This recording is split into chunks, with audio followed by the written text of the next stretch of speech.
Sai Satcharitra, Chapter 23 Preliminary. Really, this jiva or human soul transcends the three qualities, namely sattva, rajas, and tamas. But being deluded by Maya, he forgets his nature, which is existence, knowledge, bliss, and thinks that he is the doer and enjoyer, and thus entangles himself in endless miseries and does not know the way of deliverance. The only way of deliverance is loving devotion towards the Guru's feet. The great player or actor Lord Sai has delighted his bhaktas and transformed them into himself or his nature. We regard Sai Baba as an incarnation of God for reasons already stated, but he always said that he was the obedient servant of God. Though an incarnation, he showed the people the way how to behave satisfactorily and carry out the duties of their respective stations or varnas in this life. He never emulated others in a way nor asked others to have something done for him. For him who saw the Lord in all movable and immovable things of this world, humility was the most proper thing. None he disregarded or disrespected, for he saw Narayan or Lord in all beings. He never said, I am God, but that he was a humble servant and he always remembered him and always uttered, Allah Malik. God is the sole proprietor or owner. We do not know the various kinds of saints, how they behave, what they do and eat, etc. We only know that by God's grace they manifest themselves in this world to liberate the ignorant and bound souls. If there be any store of merits on our account, we get a desire in listening to the stories and leelas of the saints, otherwise not. Let us now turn to the main stories of this chapter. Yoga and Onion. Once it so happened that a sadhak of yoga came to Shirdi with Nana Sahib Chandorkar. He had studied all the works on yoga, including the Yoga Sutras of Patanjali, but had no practical experience. He could not concentrate his mind and attain samadhi even for a short time.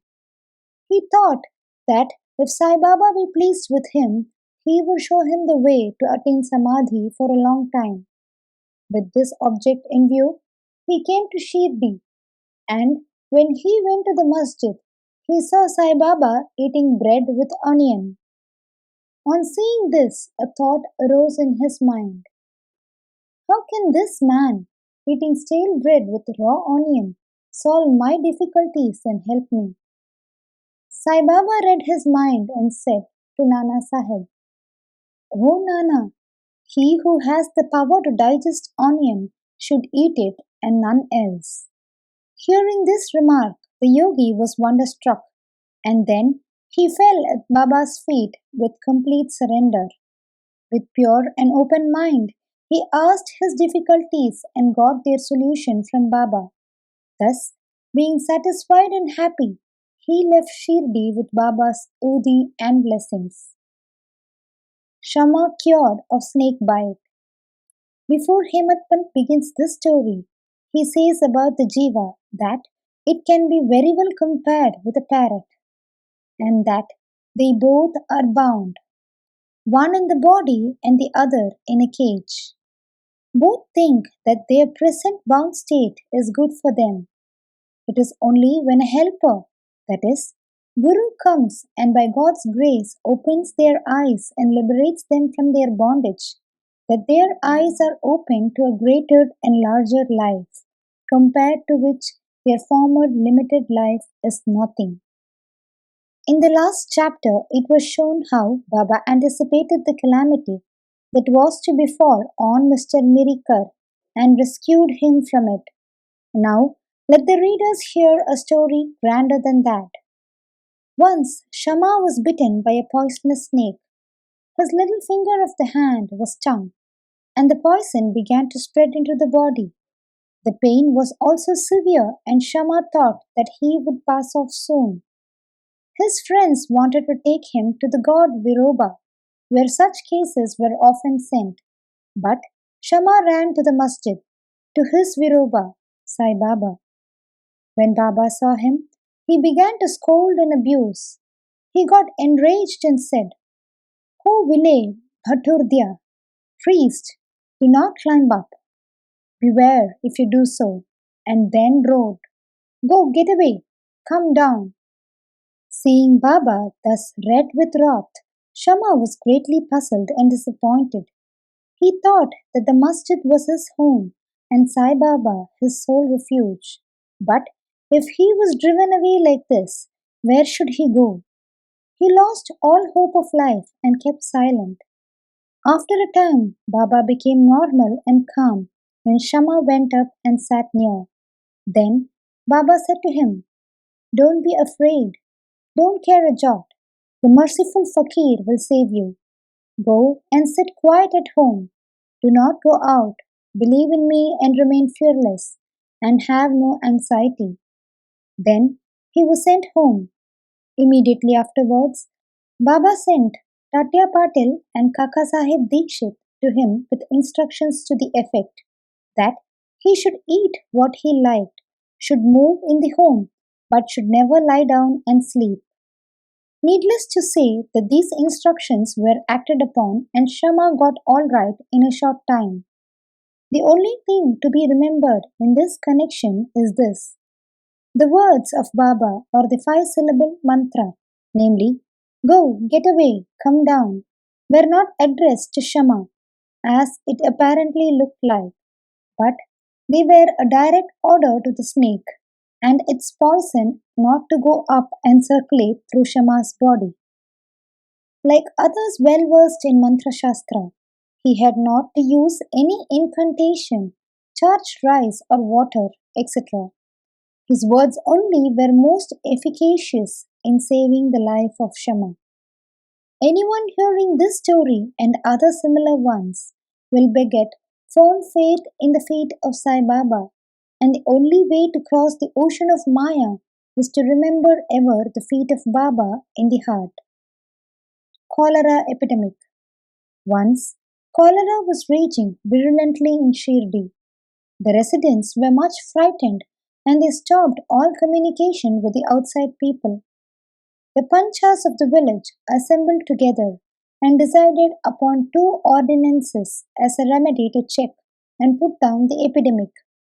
They were: number 1, no fuel cart should be allowed to come in the village, and number 2, no goat should be killed there.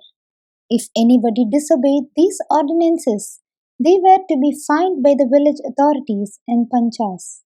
Baba knew that all this was mere superstition, and therefore he cared 2 pence for the cholera ordinances. While the ordinances were in force, a fuel cart came there and wanted to enter the village. Everybody knew that there was dearth of fuel in the village. Still, the people began to drive away the fuel cart. Baba came to know of this. He came to the spot and asked the cartman to take the fuel cart to the masjid. None dared to raise his voice against this action of Baba. He wanted fuel for his dhuni, and so he purchased it. Like an Agnihotri keeping his sacred fire alive throughout his life, Baba kept his dhuni ever burning all day and night, and for this he always stocked fuel. Baba's home, that is the masjid, was free and open to all. It had no lock and key, and some poor people removed some wood from there for their use. Baba did not grumble about this. Baba saw that the whole universe was pervaded by the Almighty, and so he never bore enmity or ill will to anybody. Though perfectly detached, he behaved like an ordinary householder to set an example to the people. Ordeal of Guru Bhakti. Let us now see how the second cholera ordinance fared with Baba. While it was in force, somebody brought a goat to the masjid. It was weak, old, and about to die. At this time, Fakir Pir Muhammad of Malegaon, alias Bade Baba, was near. Sai Baba asked him to behead it with one stroke and offer it as an oblation. This Bade Baba was much respected by Sai Baba. He always sat on the right hand side of Sai Baba. After the chillum or pipe was first smoked by him, it was then offered to Baba and others. After the dishes were served, at the time of taking meals at noon, Baba respectfully called Bade Baba and made him sit on his left side, and then all partook of food. Baba paid him also daily ₹50 out of the amount collected as dakshina. Baba accompanied him 100 places whenever he was going away. Such was his position with Baba. But when Baba asked him to behead the goat, he flatly refused, saying, "Why, it should be killed for nothing." Then Baba asked Shama to kill it. He went to Radha Krishna Mai and bought a knife from her and placed it before Baba. Knowing the purpose for which the knife was taken, she recalled it. Then Shama went to bring another knife but stayed in the Vada and did not return soon. Then came the turn of Kaka Saheb Dikshit. He was good gold, no doubt, but had to be tested. Baba asked him to get a knife and kill the goat. He went to Sathe's Vada and returned with a knife. He was ready to kill it at Baba's bidding.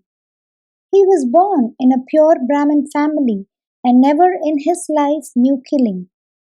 Though quite averse to do any act of violence, he made himself bold to kill the goat. All the people wondered to see that Badi Baba, a Mohammedan, was unwilling to kill it, while this pure Brahmin was making preparations to do so. He tightened his dhotar and, with a semicircular motion, raised his hand with the knife and looked at Baba for the final signal. Baba said, "What are you thinking of? Go on, strike." Then, when the hand was just about to come down, Baba said, "Stop! How cruel you are! Being a Brahmin, you are killing a goat?" Kaka Sahib obeyed and kept the knife down and said to Baba, "Your nectar-like word is law unto us. We do not know any other ordinance. We remember you always, meditate on your form, and obey you day and night. We do not know or consider whether it is right or wrong to kill. We do not know or want to reason or discuss things, but implicit and prompt compliance with Guru's orders is our duty and dharma." Then Baba said to Kaka Sahib that he would himself do the offering and killing business. It was settled that the goat should be disposed of near a place called Takya, where fakirs used to sit. When the goat was being removed to that place, it fell dead on the way. Hemadpant closes the chapter with a classification of disciples. He says that they are of three kinds. 1. First or best. Second, the middling. And third, or the ordinary. The best kind of disciples are those who guess what their gurus want and immediately carry it out and serve them without waiting for an order from them. The average disciples are those who carry out the orders of their masters to a letter without any delay, and the third kind of disciples are those who go on postponing the carrying out of their orders and making mistakes at every step. The disciples should have firm faith backed up by intelligence, and if they had patience to these, their spiritual goal will not be distant. Controlling of breath, ingoing and outgoing, or hatha yoga, or other difficult practices are not at all necessary. When the disciples get the above mentioned qualities, they become ready for the further instructions, and the masters then appear and lead them on in their spiritual path to perfection. In the next chapter, we will deal with Baba's interesting wit and humor. Bow to Sri Sai. Peace be to all. Please join me in spreading the life and teachings of Sai Baba to many more people by sharing this video and adding your valuable comments below. Om Sai Ram.